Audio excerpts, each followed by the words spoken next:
வணக்கம்டா மாப்பிள்ள. எல்லோரும் எப்படி இருக்கீங்க? நல்லா இருப்பீங்கன்னு நம்புகிறேன்.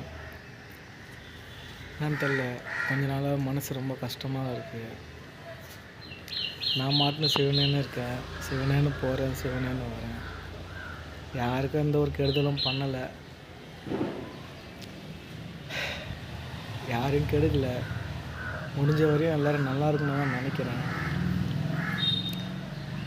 ஸோ நம்ம வாயை திறந்து பேசினாலே கெட்டவனாக நின்றுடுறோம். ஸோ எல்லாருக்கும் ஆரம்பத்தில் எல்லாருமே நல்லா தான் பேசுகிறாங்க, நல்லா தான் பழகுறாங்க, நல்லா தான் இருக்கிறாங்க. ஆனால் போக தான் அவங்களோட உண்மையான முகம், சில முகம்லாம் தெரிய ஆரம்பிக்குது. நமக்கு பல்லி கூட வச்சுக்கிட்டது. ஸோ என்ன சொல்ல வரேன்னாக்கா, யாரையும் கஷ்டப்படுத்தக்கூடாதுன்னு முடிவு பண்ணிட்டேன். எல்லாம் அவங்கவுங்க லைஃப்பை பார்த்துக்கிட்டு அவங்கவுங்க இருந்துக்கினாலே போதும். யாருக்கும் நான் தொந்தரவாகவும் இருக்க மாட்டேன், யாருக்கும் கஷ்டமாகவும் இருக்க மாட்டேன். எல்லாருமே சந்தோஷமாக இருந்தால் போதும், நிம்மதியாக இருந்தால் போதும், அதுவே எனக்கு போதும். எல்லாருமே சந்தோஷமாக இருக்கும், ஹாப்பியாக இருக்கும், அது போதும் எனக்கு.